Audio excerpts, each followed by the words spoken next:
Da-da-da-da. Welcome to the show, everybody. Hope you had a wonderful weekend. My name is Mark Farzetta. This is the Farzy Show presented by MyBookie, mybookie.ag. It's wonderful to have you along for the ride. What an action-packed weekend.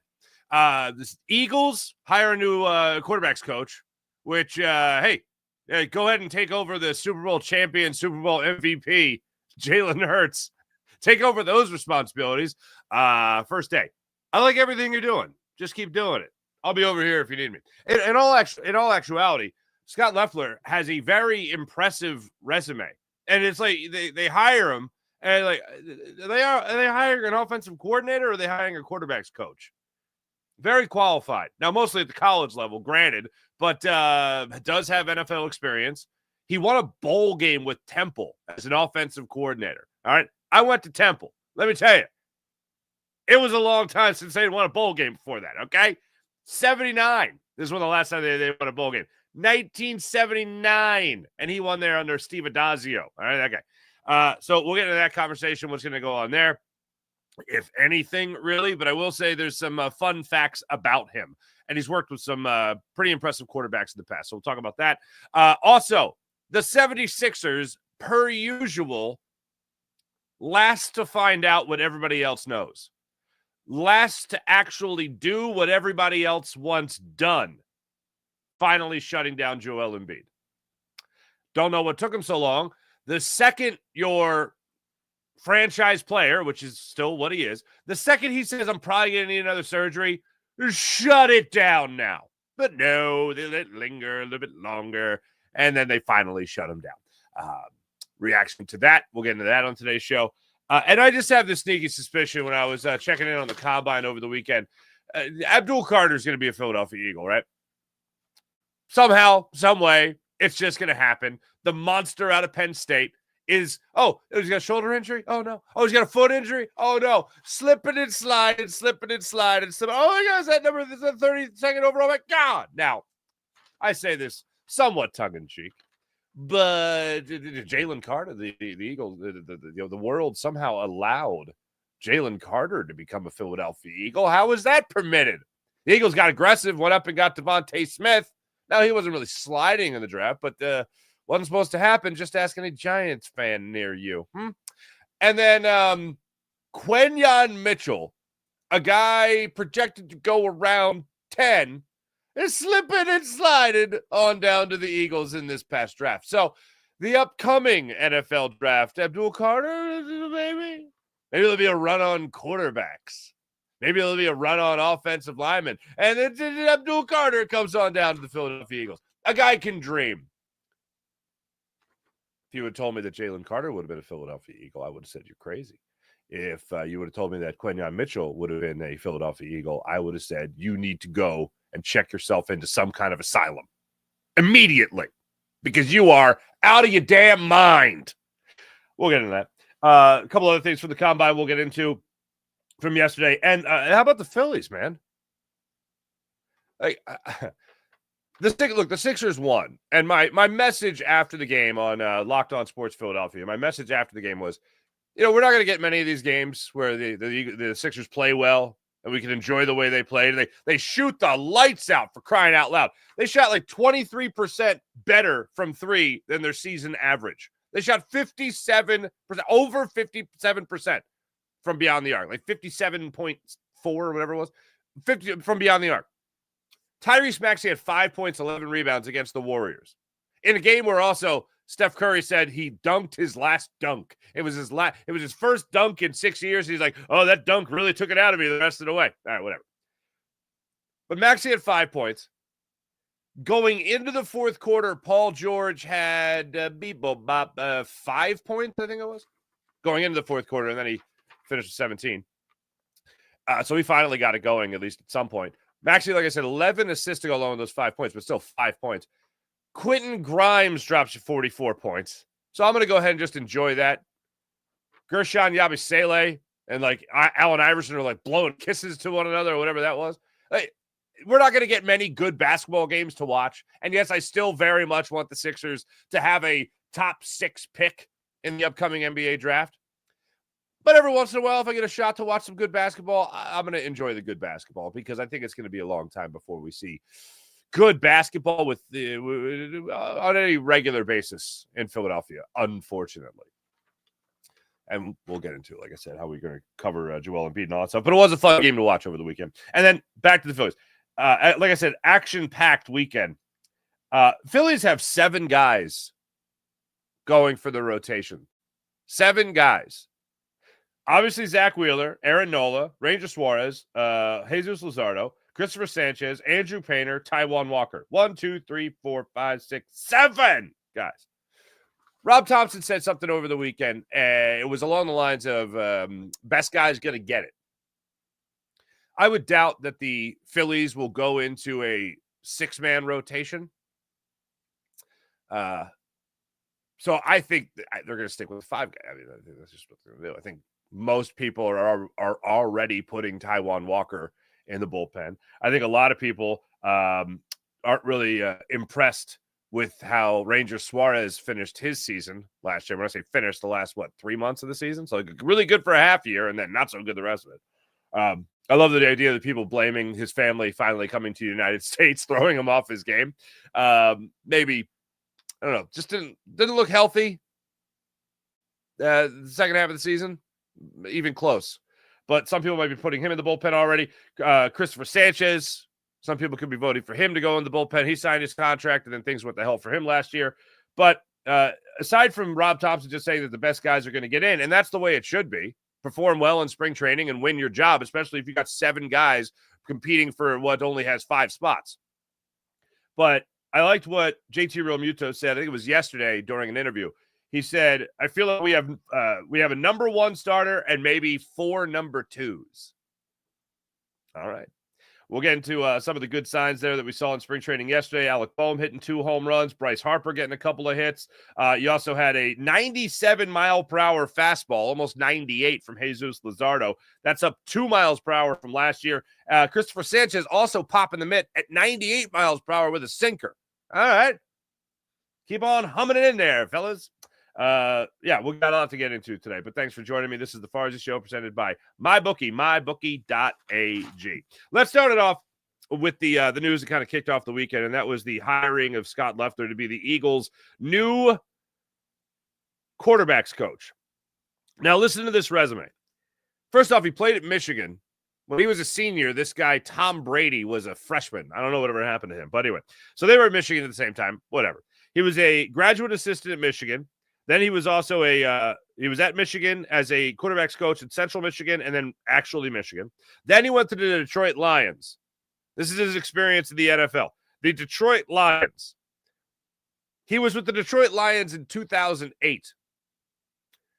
Let's go down memory lane.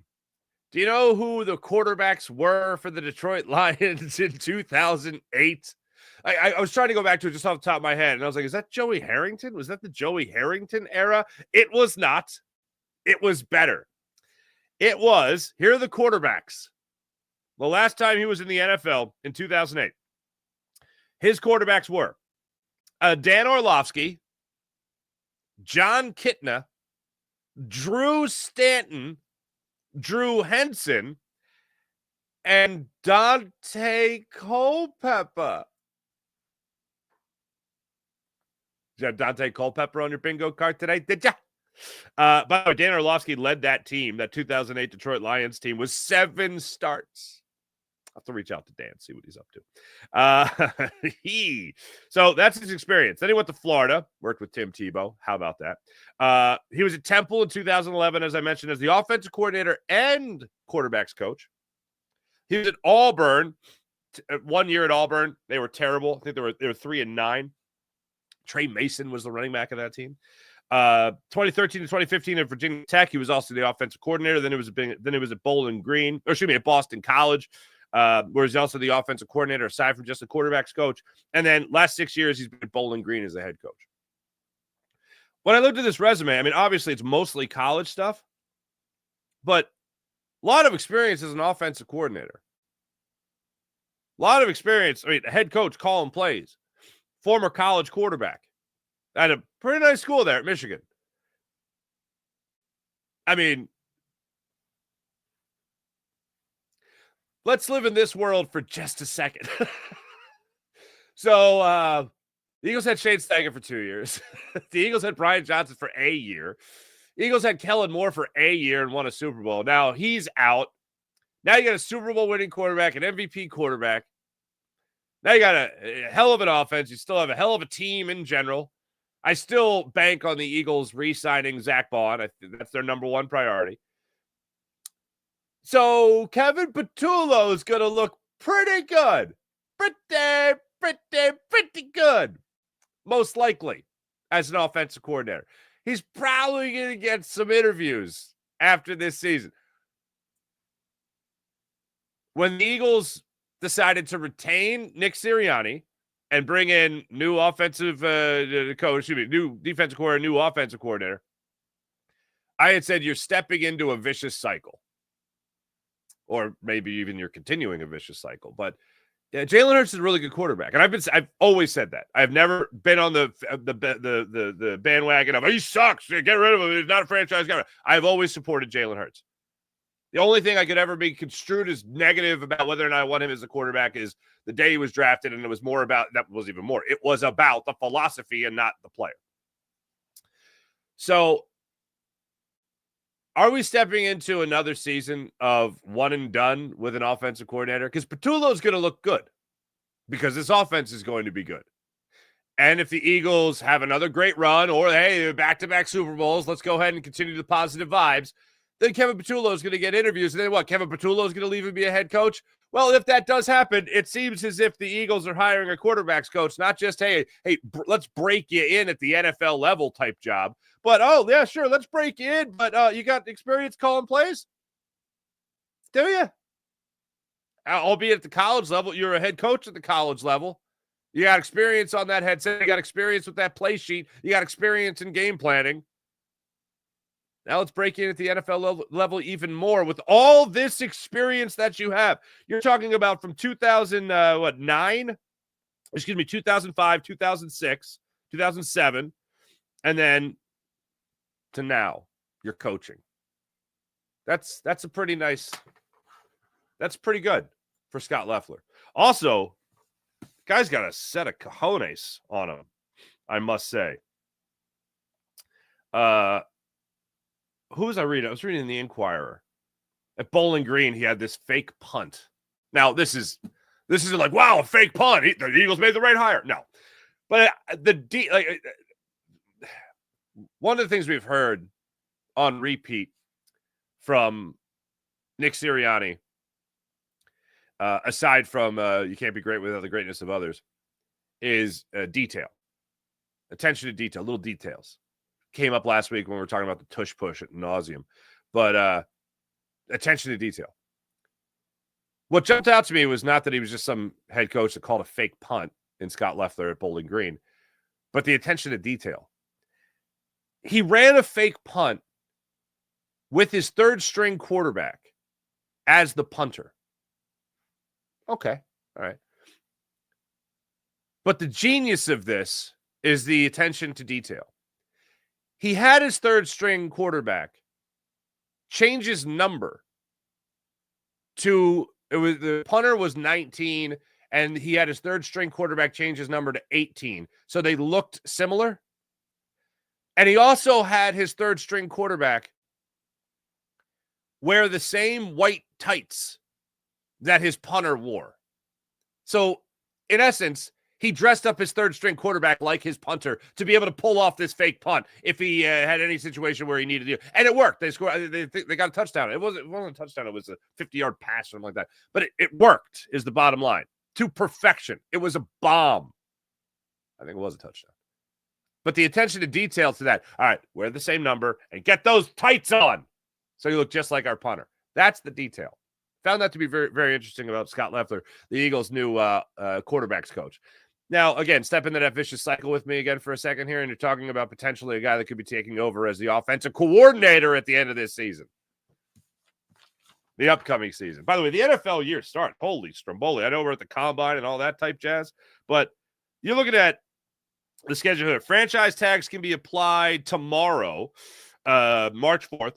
March 10th, negotiating period for free agency. March 12th, the league year and free agency begins. The draft comes up April 24th, April 26th, and then May 1st, fifth-year option deadlines for 2022 first-round draft picks. So that's where Howie, they ring the dinner bell and Howie goes to work. But even more so after the draft. But, yeah, new league year starts next week, and I'm already thinking about who the Eagles' offensive coordinator is going to be in a year. Who are the Eagles going to be hiring next year at this time when Kevin Patullo gets to cash in similarly to Kellen Moore? It'll be a very interesting thing when we talk about this vicious cycle. But as I mentioned, Tom Brady's a guy he played with Detroit Lions, long list of quarterbacks. The most impressive name on there, obviously, probably Dante Culpepper. No offense to my man Dan Orlovsky. At Florida, he was with Tim Tebow. Nobody really jumped out there at Auburn, but definitely some guys that he's had some great experiences with at the college level. Now he brings it back to the NFL for the first time since 2008. How about that? I also do love the fact that he was with Temple, and they blew out Wyoming in that New Mexico Bowl, 37-15. So welcome to the party, Scott Loeffler. Hopefully you have some staying power. But really, what do you do with Jalen Hurts if you're his new quarterbacks coach? Super Bowl winning season, setting career highs, matching career highs in a lot of those numbers. All right, doing great. I'll be here if you need me. Don't pat the football as much. Thanks. You know when I had Tim Tebow? No. I'm out. No, but I do like the hiring, and I found it interesting that he's got so much experience. Well, he's been a head coach for the last 6 years at the college level. But still, I think it's a good hire. I'll put me down as a good hire. Put me down as first week of October. We're not going, it's Scott Loeffler. What's he doing messing with Jalen? You know what I mean? Put me down as one of the. Don't put me down as one of those guys. Put me down as a supporter of this hire.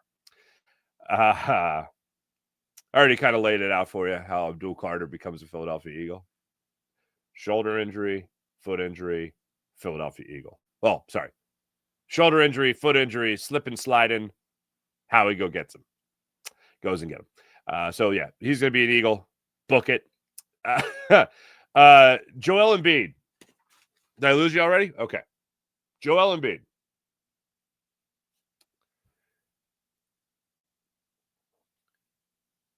There's been no athlete in Philadelphia that I have enjoyed solely the performance of their game more so than Allen Iverson. I loved watching Allen Iverson, and that was my generation. That was my high school years, and I've talked many times about 2001, that run. There was a party every game. We were at somebody else's house. Somebody was hosting a Sixers playoff party, pizza wings, watch AI beat Vince Carter, watch AI beat Ray Allen, all that. That's what we were watching. It was incredible. That was my guy. That was my generation's guy, Allen Iverson. I have not seen anyone play like that at a level that was so captivating since Iverson and then Joel Embiid. Iverson's frustration in following Allen Iverson, the frustration was all off the court stuff. It was away from game day. It was 82 games. You knew you had Allen Iverson giving you everything he possibly had. Then there was the off the court stuff. And when I say off the court, I mean like off the court for practice, not being at practice. Off the court drama that no need to rehash that. If you know, you know. And it was just like, what is this guy doing? And then 7 o'clock, Tuesday night, he'd be hitting the floor 20 times in a game, hard as hell, bouncing right back up to get to the free throw line for an N1 situation. And every single time, that's what he did. Every single time he was out there on the court. But then it would be the non-82 nights, 82 days. Where you go, what the hell's going on here? And that was the frustrating part of it. But getting him on the court was never the problem. Questioning whether or not he'd be ready to play was never the problem. He would be ready to play. The frustration with Joel Embiid all circles around whether or not he's going to be able to play. I have never watched an athlete and been more dazzled by their skill and more frustrated by their availability, more so than it has been with Joel Embiid. I gave him every ounce of credit last year when he played in the playoffs. He shouldn't have been playing in the playoffs. You want to talk about having surgery late? He should have had surgery before the playoffs last year. Should have just shut it down, or should have shut it down when he was trying to play it like whatever it was, maybe 70%. Shut it down, got the surgery, and not played in the Olympics. Dazzled by the amazing talent and skill set for a 7-footer. Dazzled by it. And then the frustration of whether or not he'll be available. Being drafted, having to wait 2 years to actually see him play. Beyond frustrating.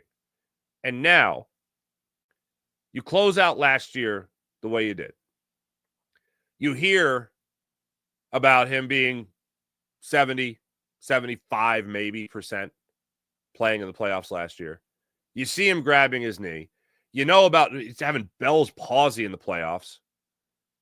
And then he's going to play in the Olympics, which still bothers the hell out of me. And I'm watching, what is it, the Golden Court of Gold, whatever, on Netflix. I'm watching that.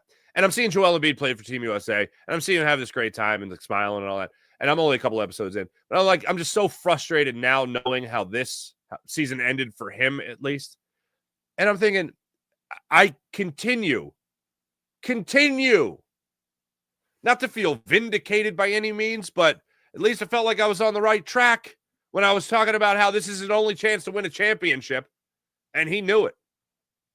I think Joel Embiid knew at the end of last year, I don't have a lot of time left here. I don't have a lot of time playing this game. Not a lot of time left playing this game. I got to go win where I can. And winning a gold medal, wearing a Team USA jersey for a guy like him has to be a wonderful thing. And I would never tell anyone don't chase a dream. But it is, as a Sixers fan, at our expense. Because we're the city that has been here supporting, chanting MVP, chanting trust the process. We're the city that's been supporting him. And he's got the balls after the Olympics when he's questioned about why he's not ready to play this season for his professional franchise, for the city that's been supporting him throughout his career. He's got the balls to play the victim card when he's finally asked about playing. Well, 4 minutes into that press conference, and I give Dave Uram, KOW News Radio, my man, I gave him every ounce of credit for asking the question. 4 minutes into the press conference, we're not going to, Joel Embiid's not ready. He's not going to be ready for a little bit, but here's a media availability with him. Hey, Joel, you play in the Olympics. What's wrong? Why can't you play now? I did a lot for this city. I've done so much for this city. Like, no. You're not answering the question.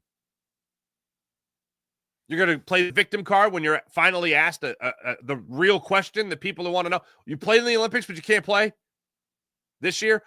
If it was this bad to the point where the week of the opener, the Sixers announced, Paul George is here, and Tyrese Maxey is here, and Joel Embiid is going to be back. He played in the Olympics. He's going to be ready to go.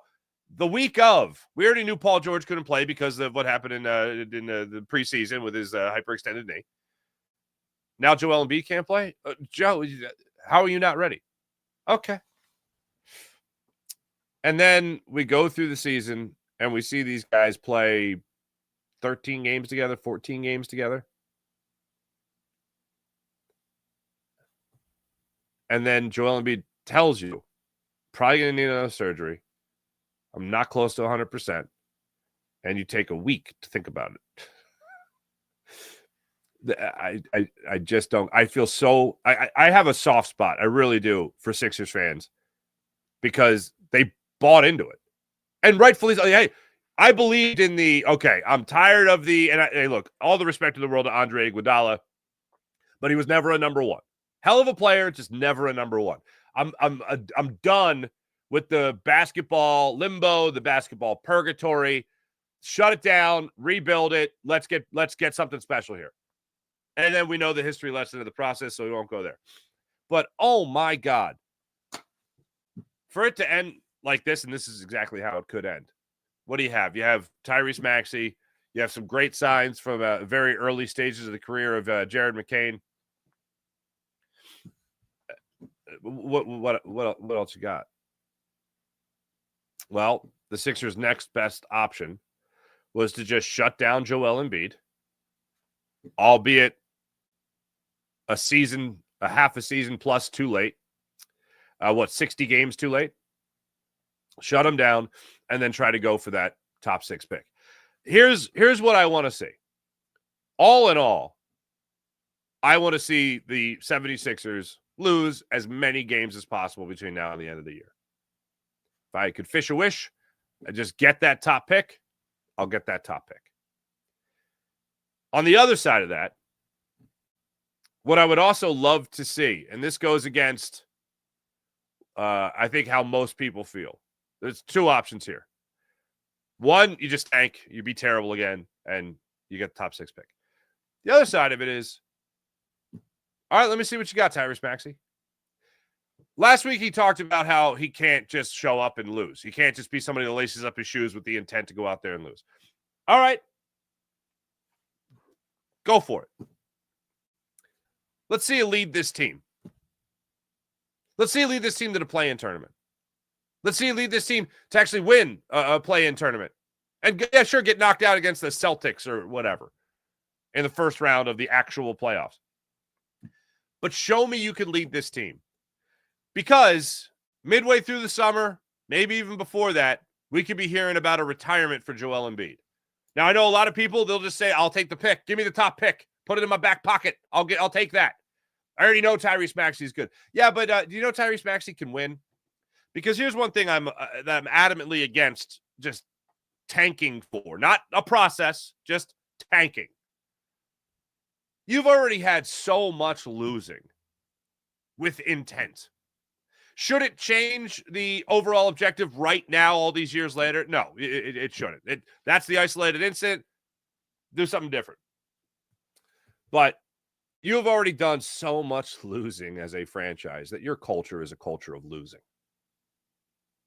And with all you did in the past to try to put yourself in the best possible position, to try to build something special, a perennial championship contender, all you did was get guys that either weren't ready to play on a regular basis or just weren't ready to play. You had 2 number 1 overall picks in Ben Simmons and Markelle Fultz. Didn't work out. You had a number 3 overall pick only because it got injured in Joel Embiid, who was going to be the number 1 overall pick, but you got him at number 3. Good. That's good. But still, not out of the second round of the playoffs. It's amazing to me. If you would have went back to the night you drafted Joel, or rather the night you traded Drew Holiday, which was the first move of the process. If you would have went back to that draft and you said to people, okay, look, I just want to let you know what you're getting into. I'm from the future. I want to let you know what you're getting into.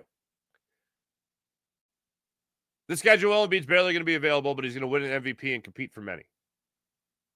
But you're not going to get out of the second round with him. Those 2 first rounders, those 2 number 1 overall picks, they're not going to work out. And you're still not going to pass the second round of the playoffs. So the best thing that you get out of this is 1 MVP season from Joel Embiid. There is nobody. Oh, and you're also going to have, including 3 head coaches, from Brett Brown to Doc Rivers to Nick Nurse. You're also going to have Sam Hinkie, Brett Brown for like 20 minutes where he messed up that trade. Elton Brand. Oh, geez, that was after the Colangelos. How dare I? Sam Hinkie, the Colangelos, Brian Colangelo, Jerry Colangelo. Brett Brown for 20 minutes, Elton Brand, Daryl Morey. You have like 6 or 7 general managers. I don't think anybody's signing up for that. And I think that could even go without saying. So with all that's been invested, I know some people are starting to bang the drum for retirement for Joel Embiid, or some people are just saying he's absolutely cooked. I would feel like an absolute schmuck if to believe that Joel Embiid is somehow going to come out next year in October and look like an MVP candidate. So I'm for shutting it down completely. I think he's going to try. I don't think he's going to retire. I think he's going to try to do it. But in terms of having confidence that they're going to shut it down, they're going to have surgery, and then all of a sudden you're going to see that same level of play that you saw at the beginning of last year when he was putting up Wilt Chamberlain numbers. Not happening. Not happening. So the frustration is going to continue, unfortunately. And the only thing that would make me feel great about going into next year, and this is really what it comes down to, it's not getting that top 6 pick. The thing that would make me feel great, now, the top 6 pick is the most likely scenario. But the thing that would make me feel great about going into next year is seeing Tyrese Maxey lead this team, seeing Paul George play healthy. See, hey, Quentin Grimes, go ahead, drop another 40-point game, whatever, Seeing this team come together and actually look like a professional basketball team with regularity, that would make me feel a hell of a lot better than a top 6 pick going into next year. I've had my fair share of losing. But talking about feeling great, Maxey just absolutely goes off. Now, I don't think that's going to happen. I think what's going to happen is the Sixers are going to get a top 6 pick. So being a Sixers fan will continue to not feel great. Unfortunately, that's my prediction. Something that does make me feel good is listening to baseball bat, crack of the bat in Clearwater, Florida. Something that does make me feel great is the pop of the mitt in Clearwater, Florida, or Dunedin in some cases yesterday. But oh my goodness gracious, I'm very happy. Now, I made the comparison before with the Phillies last year with Taijuan Walker. Like, after this year, you're still going to owe him $36 million after 2 years. Just shut him down. Hit the reset button. I was making the comparison between him and Joel Embiid. Like, dude, you still owe this guy, what, $123 million, whatever the heck it is? Shut him down. There's no good that's going to come from this season if you keep playing him. So I'm happy to at least say that the offseason seems to have served Taijuan Walker well. He gave up a run yesterday, 2 hits. It was a solo home run. He also gave up 2 innings pitched. That's what he was at. He averaged less than a 90-mile-per-hour fastball. An 89-mile-per-hour fastball is what Taijuan Walker averaged last year at spring training. 89 miles per hour. Yesterday, he was popping the mitt at 93.9 miles per hour. What's up there, fella? All right, just a nice little sign there. Hey, look, I'm not talking about him to be in the rotation, but if he is going to be on the team, I wouldn't mind that. And by the way, that was his debut yesterday. Debuts at 93. Okay, almost 94. All right. So he feels good. Jesus Luzardo, 97.7 mile per hour fastball, up 2 miles per hour from where he was last year. I mentioned Christopher Sanchez popping the mid at 98 miles per hour with a with a sinker. See what you get from Aaron Nola.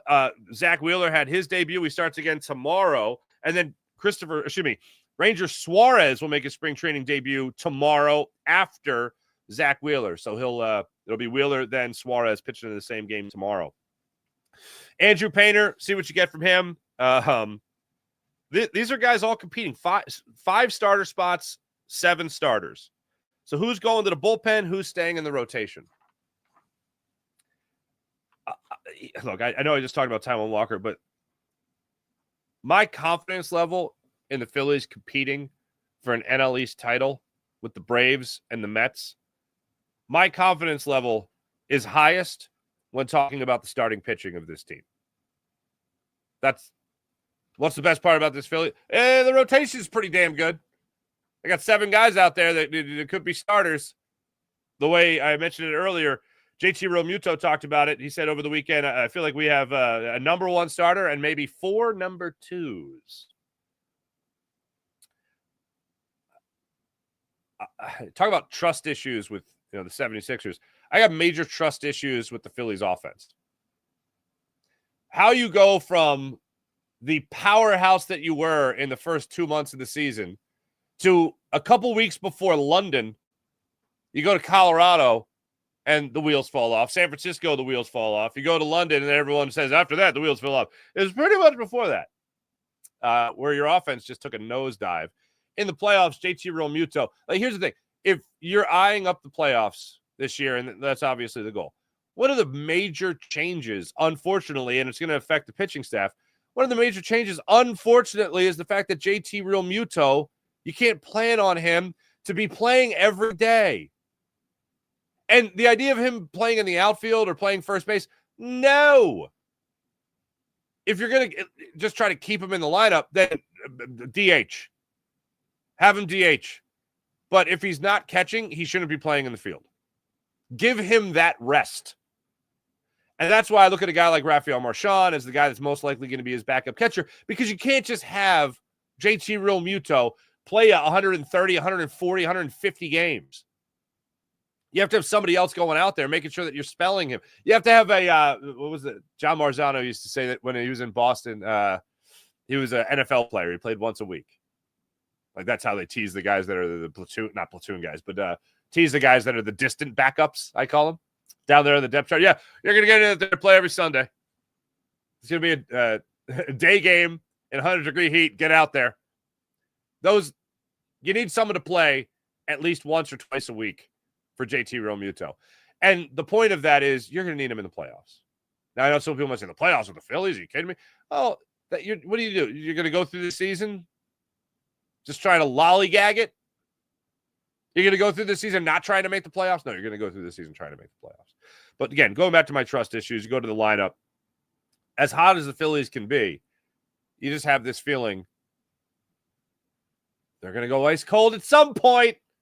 The thing that can't go awry is this starting pitching. Like it did last year when it came to Ranger Suarez, like it did eventually with Christopher Sanchez. These are all guys that I have the most confidence in, but when it comes to the lineup, that's where I have my trust issues, and I think most people do too. I do like the idea. I don't know what it is. Look, the Phillies win a lot of games, and that's been the argument all along when it comes to Kyle Schwarber and the leadoff spot for the Phils. I think it's time for a change.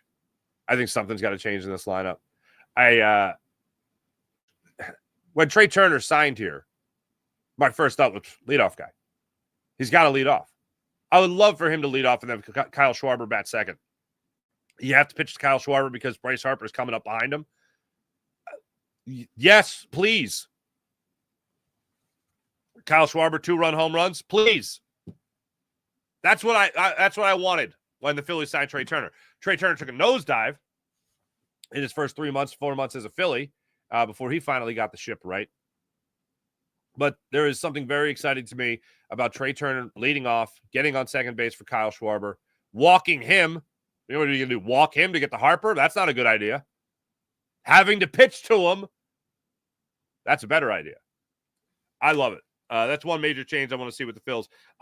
Also, Alec Boehm, talking about the offense, gets 2 home runs yesterday, both one slightly opposite field, the other very much opposite field for him. Good to see Alec Boehm swimming with a little bit of power and going with the pitch. Nice to see that with him. And the guy that I find just very intriguing, it's nobody in the lineup. It's all about the rotation. It does come down to Jesus Luzardo. I was talking to Greg Murphy of Phillies fame, obviously, when we were taping our show, Greatest Sports Legends Then and Now, new season coming soon, about the excitement and electricity surrounding Jesus Luzardo. And just how there's a feeling, other than Andrew Painter, you're watching this guy pitch for the Marlins, and you're going, man, this is what you need. You need a young guy like this and come up here, throw with some fire, throw with a little bit of attitude, not show a lot of fear when he's out there on the mound. This is exactly what the Phillies need after you have Zach Wheeler and Aaron Nola pitching, and the Phillies got him now. And there's an excitement about him. And I would absolutely love, if I'm making the prediction for the Phillies this season when it comes to the rotation, my rotation goes Wheeler, Nola, Luzardo, Suarez, Painter. That's my rotation. Wheeler, Nola, Suarez, Luzardo, Painter. That's my rotation for the Phillies this year. That's the way I see it coming out. And all in all, I still like the appeal to the robo umpires. And I don't know if you guys saw this, but Trey Turner against Max Scherzer of the Toronto Blue Jays, his former teammate, by the way, with the Nationals and LA. Trey Turner went out to the mound, and apparently somebody in the Phillies dugout said, "Bet you won't challenge the first pitch." And that's exactly what Trey Turner did against Max Scherzer. He challenged the first pitch of the game. And then I thought this was cool. Max Scherzer had Bryson Stott's A-OK song play on the road for the Phillies. Phillies were on the road, and Max Scherzer apparently requested Bryson Stott's walk-up song to still play because apparently, Bryson Stott's like 8 for 13 off Max Scherzer, so I guess everything is A-OK. The guys are having fun in spring training. One of my favorite things in the world is to watch a ex-NFL player talk to a ex-MLB player about their feelings about the season starting, their respective seasons starting. Baseball players all excited. Oh, man, so excited to report to spring training. Get with the guys. The football player is dreading training camp. At least that was in the days of Lehigh. Maybe they don't dread it as much anymore. But yeah, there you go. Hey, let me tell you about the amazing people on the Game Time app. Download the Game Time app, create an account, use promo code Farzy, get $20 off your first purchase on the Game Time app.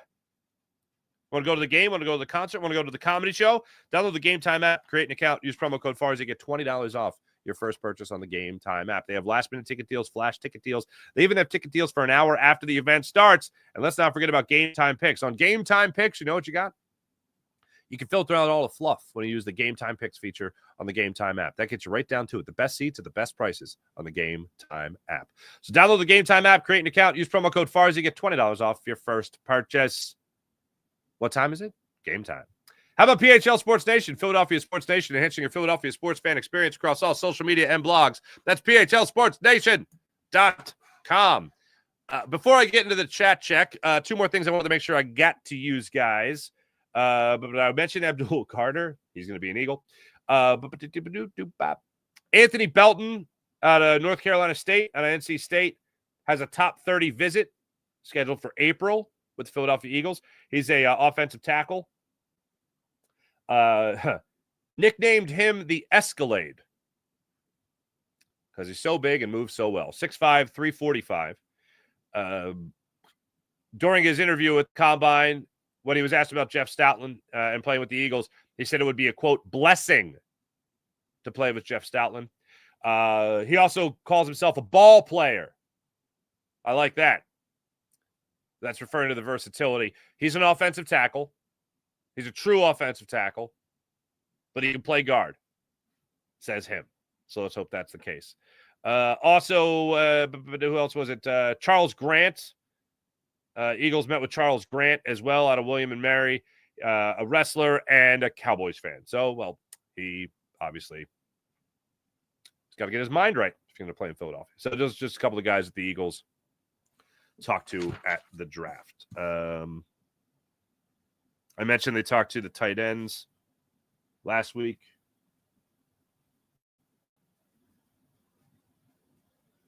Yeah. So yeah, now we're talking to offensive tackle. So there we go. Yeah. All right, let's get into the chat check. See how you guys are doing on this fine Monday morning. Oh, wait. Whoa. Buried the lead. Talked about Phillies, talked about Embiid, talked about Abdul Carter is going to be an Eagle. Yeah, everything except the update on reading to the class.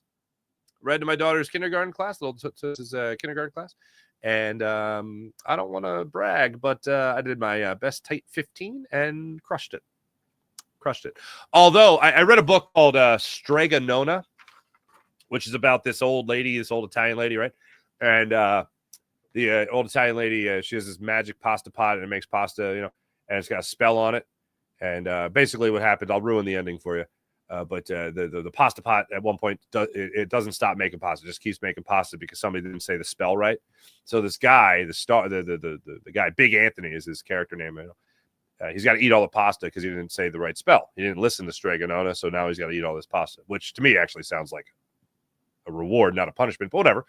So anyway, there's this one picture. So I read the whole book, and at the end of the book, there's this picture of Big Anthony sitting back with a fork and now an empty, big, huge bowl of pasta. It's now empty. He ate all the pasta. He's got a big belly. So I read the book to the kindergarten class, and the teacher, she's great. She says, okay, everyone, well, does anyone want to share their favorite part of the book for Emanuela's dad? And this little girl, front row, first person, she raises her hand, and the teacher goes, okay, what was your favorite part of the book? And the girl goes, my favorite part of the book was when the guy got pregnant. And I'm like, what the heck? What? And immediately, my mind, now, because the guy had a big belly from eating the pasta, the girl thought he was pregnant. So now my thought is, the kids go home and, oh, Emanuela's dad came in and read a book about this guy getting pregnant. And they're like, what? I'm sorry? What are we talking about here? So I literally go, hey, just so everybody knows, this is a book about a guy who had to eat a lot of pasta. Nobody in the book was pregnant. Just so we don't get, I don't get an email from some father or mother, parent, guardian, whatever. What book were you reading? What was happening in this? Kids, right? They say the darndest things. But anyway, Stregonona was an absolute hit. An absolute hit with the kindergartners. So now it's been 3 times now. Been to kindergarten 3 times. Twice for myself, once for my daughter. Sean Kilrain, hello. Mr. Cromartie, hello. Sean Kilrain, President Trump says the Eagles tush push play should not be. It's gone to the White House. I haven't seen that. I've seen other stuff from the White House over the weekend. Oh my God. Politics, am I right? Politics. Anyway.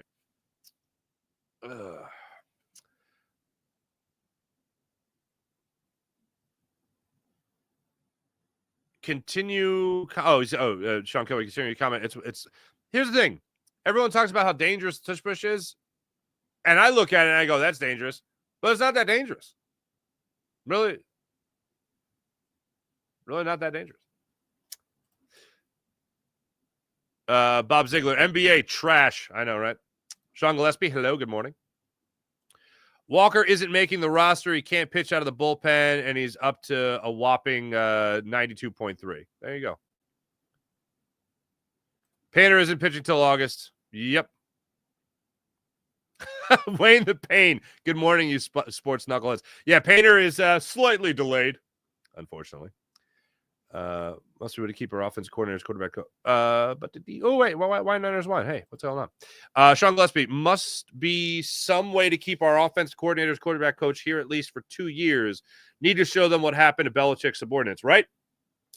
So, Kellen Moore was out and about for 5 years in Dallas, 1 year in San Diego, 1 year in Philly. I think I have that math right. It was either 6 or 7 years before he got his head coaching job, or he was an offensive coordinator.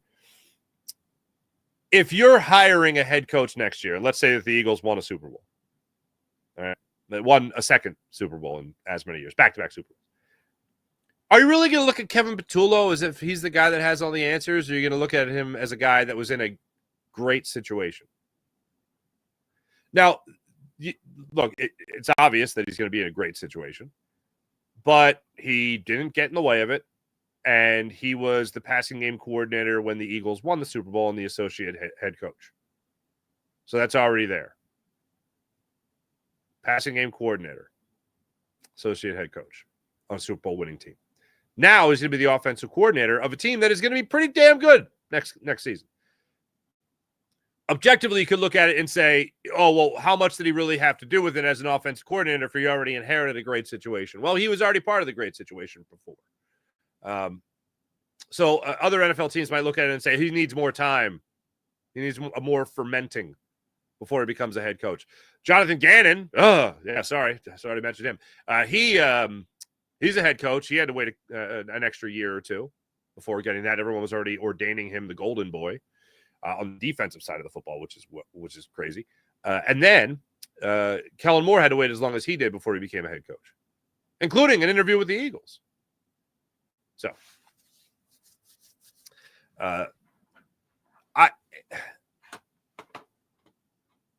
I wouldn't be shocked if Kellen Moore, or geez, if Kevin Pillow. By the way, one thing I did notice was Nick Sirianni says Kevin and Kellen very similarly. But, yeah. I wouldn't be shocked if Kevin Patullo stayed around for another year after this, even after a great year. April. Good morning, April. Wine Niners Wine. Happy Monday. Is it even a happy Monday? Nothing stopped Iverson. You had to hope every time he played. Embiid, you just hope his latest injury wouldn't be that bad. Yeah, that's a good way to say it.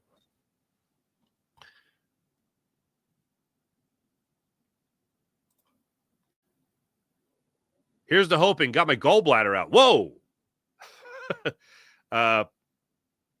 Works out well. Got to take drugs. Who are you, Paul George? Hey, what helped you get over your injury? Drugs. Okay. Well, I hope you're okay, April. Hope you're okay. Sincerely, hope you're okay. Wine Irish Wine. Hope you heal up quick. So to April, that's great. April says thank you. Malik Johnson welcomed baby Theo this weekend. Newest Birds fan. Hey, welcome baby Theo. I assume after Theo Ratliff. My buddy had a kid. My buddy Bennett, who I've mentioned, almost 2 years ago now. Theo, named Theo. So of course we all call him Theo Ratliff. More continued healing for April. April gets her gallbladder out and comes on here to say the process was a bust. People who still can't see that are idiots. Tend to be on the same page. Miles Turner is a free agent in 2025 if Joel Embiid retires. Ooh, hello. Anyone remember Jeffrey Lurie and Joe Banner saying, we suck, trust the process? Of course not. Winners want to win, baby. Thank you, Wine Niners Wine. Brian Pumper, that's complete nonsense. We need a top 6 pick. This team has few young talent. Yeah.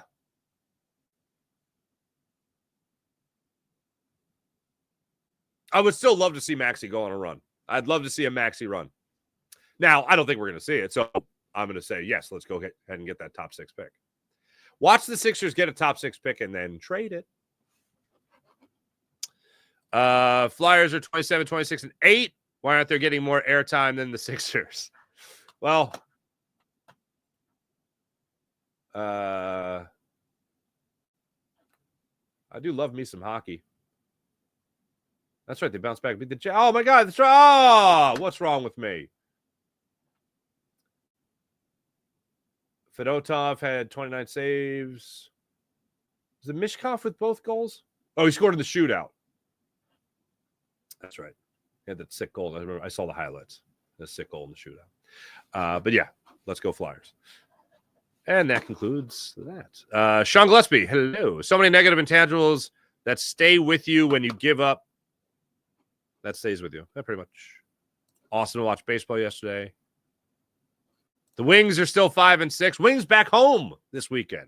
Look forward to that. Phoenix starts. Oh, the Phoenix. The Philadelphia Phoenix. There you go. The Frisbee team.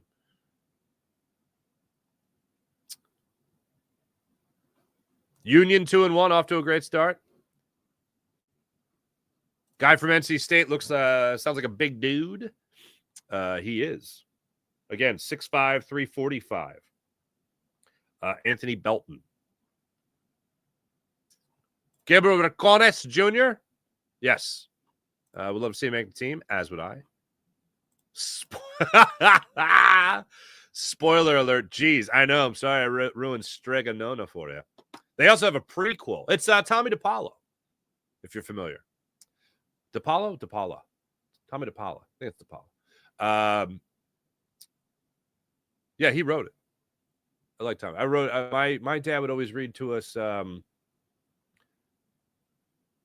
We called it Giovanni the Juggler. That's not the real name of it. Giovanni the Juggler. Now that I won't ruin the ending of that one. That book, man. That book will set you straight for life. Keep on the straight and narrow, kids. Johnny B. Good morning, all. Great show, Farzi. Thank you. Love the kindergarten book read. That escalated quickly. I've done that with my kids. It's a fun time. There you go. DJ Mr. Salmon. 3rd time's a charm. Thank you. Mullet, what's going on? Life as a teacher. Firsthand, Farzi, I can tell you, is like herding cats. I read the first page of the book, and I turned the page, and one kid got up and left. Turns out he was going to the bathroom. Oh, it was also adorable because it was kings, queens, princesses, and princes day. It was like fairy tale day. So all the kids were dressed up like their favorite prince or princess or king or queen, whatever. So that was cute. But yeah, I really read the first book. I turned the page and like this kid got up and walked out. Like, I'm walking the audience already. There we go. Are we trading for Myles Garrett? No. Oh, I hope not. I don't want to give your youth. Oh, give youth on defense. Yeah, neither do I. My point is simple. There is only one Philly professional team that doesn't want to win today. Lil Toots dressed up as Elsa. She was Elsa. She loves this Elsa dress. So yeah, it was awesome. It was cool. My wife did set me up because she did it a couple months ago, and she said, "Oh, one thing I didn't do. I wish I videotaped her reaction because she was so excited when I walked in. She like jumped up and said, 'Mommy,' and gave me a big hug and all that stuff. I'm like, she said, when it's your turn, make sure you tape it. So when I'm leaving to go do it on Friday, my wife says to me again, she goes, make sure you tape it. So I go, okay, tape it. So you have to give 3 hints. So the teacher basically says, our mystery reader today, for me, has a lot of cousins. Our mystery reader today loves to cook. Our mystery reader today talks about sports for a job. The third one's supposed to kind of give it away. So I see my daughter's teacher in the hallway, and she's like, okay. And she introduces me. She says, let's see who our mystery reader is. And I walk in. I have my phone going. And Lil Toots steps up, and she just goes, hi, Daddy. I knew it was you. Just like that. Just like that. She goes, I knew it was you. I think I got one high-pitched, like, Daddy. Maybe. I don't know. I think I zapprudered the awful video, the horrible, bad camera angle. She wasn't that excited. She was happy. She was happy as me. She sat next to me. They had the kid sit next to the parent. You know, it was nice. It was cool. Has a lot of cousins, yeah. Oh, saw Theo at the grocery store once. Never stood near someone that tall. Yeah, right? I think the most famous person I've ever just bumped into. Now, I just bumped into Jalix Hunt. I've told you guys that. But I bumped into, wow, this is going to be one hell of a bingo card for you today. Dante Culpepper I've referenced. There's one more random name I referenced also. But another random name I'll give you here is Jason Capono. I bumped into him at the Rite Aid on City Ave in Bala Cynwyd. And it was after I got done an overnight update shift at WIP. And he was really struggling. And Eddie Jordan was the head coach of the Sixers, I think. And I said to him, I remember I got a chance to talk to him. I was like, hey, just I got a question for you real quick. I work at WIP. It's like 2 years in the business. And I go, what's going on this year? He's like, I don't know my minutes, man. This guy, nobody knows their minutes. Like, nobody knows the rotation. I was like, okay, fair enough. And that was the end of Jason Capono. Multiple kindergarten grad. No, one-time kindergarten grad. Thank you. 2 tries. 1 time successful. Thanks for watching, everyone. Thanks for listening. Morning Rush. Watch about Sky Motorcars, SkyMotorcars.com. Your Philadelphia Flyers, 27, 26, and 8 are back at it tomorrow night. Go for back-to-back wins against the Flames. Your 76ers, who finally shut down Joel Embiid, are back at it tonight against the Trailblazers in South Philly, 7 o'clock tip-off. Philly's off today, back at it tomorrow against the Yankees. As I mentioned, Zach Wheeler will pitch in that game tomorrow with Ranger Suarez making his Grapefruit League debut. Thanks for watching. Thanks for listening. Yeah. I mentioned the league year. Free agency starts tomorrow. Thanks for watching. Thanks for listening. My name is Mark Farzetta. Not free agency. Hold on. Franchise tag is tomorrow. Negotiating period next week, the 10th. Free agency league year, March 12th. Thanks for watching. Thanks for listening. My name is Mark Farzetta. This is The Farzy Show presented by MyBookie, mybookie.ag. Make sure you like and subscribe to The Farzy Show. Make sure you like and subscribe to Jacob Media. And make sure you subscribe to Locked On Sports Philadelphia. Thanks for watching, everyone. Have a great rest of your day. See you tomorrow.